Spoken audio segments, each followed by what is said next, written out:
Greetings and salutations. Welcome to week 3. Okay, as I said, we will not be doing this every week, well, we'd be doing it a lot of weeks actually.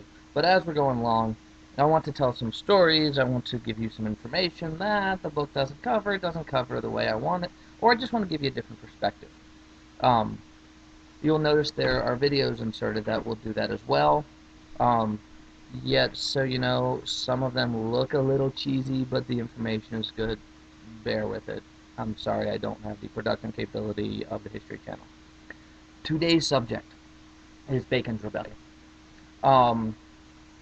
Bacon's Rebellion, 1675, in Virginia. It's in your book. If you've already read the chapter, you know a little about this.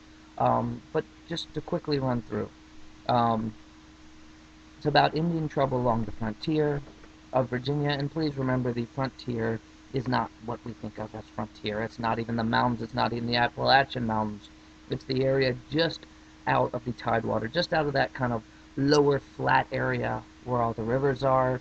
If you know Virginia at all, it's kind of Richmond, Fredericksburg area. Anyways,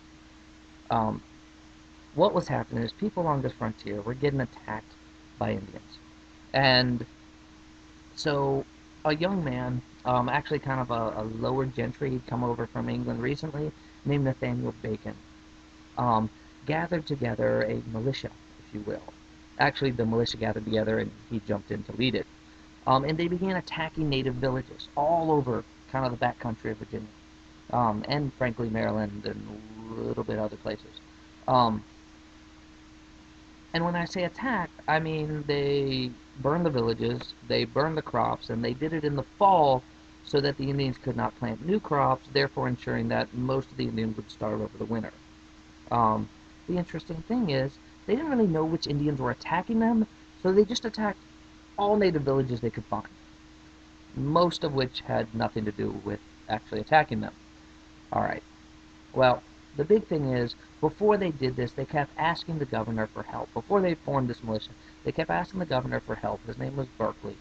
The royal governor of Berkeley, of Virginia, refused to help.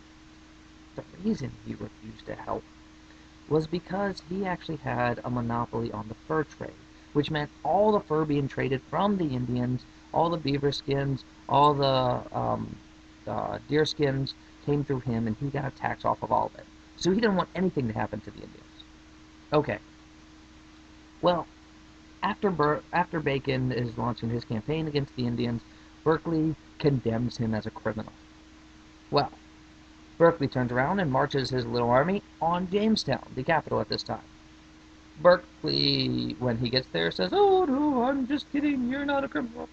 And Bacon kind of turns around and runs away. Or turns around and goes back. Well, before Bacon even gets home, while Bacon's marching back with his troops, Berkeley condemns him again and puts out a warrant for his arrest. Bacon just turns his entire army around. I personally would have waited until Bacon got home, but whatever. Bacon just turns his entire army around and marches back, burns Jamestown to the ground. Berkeley flees. And the only reason this thing ends is because Bacon dies of a fever. After that, 23 of the leaders are going to be hung. Alright. The question is, so what? Why is this important? Because it really shows us 3 things. 1, the issues with Indians. 2, a certain class conflict that's going on at the time. And 3 is an issue of racism. And we'll get to that in just a minute.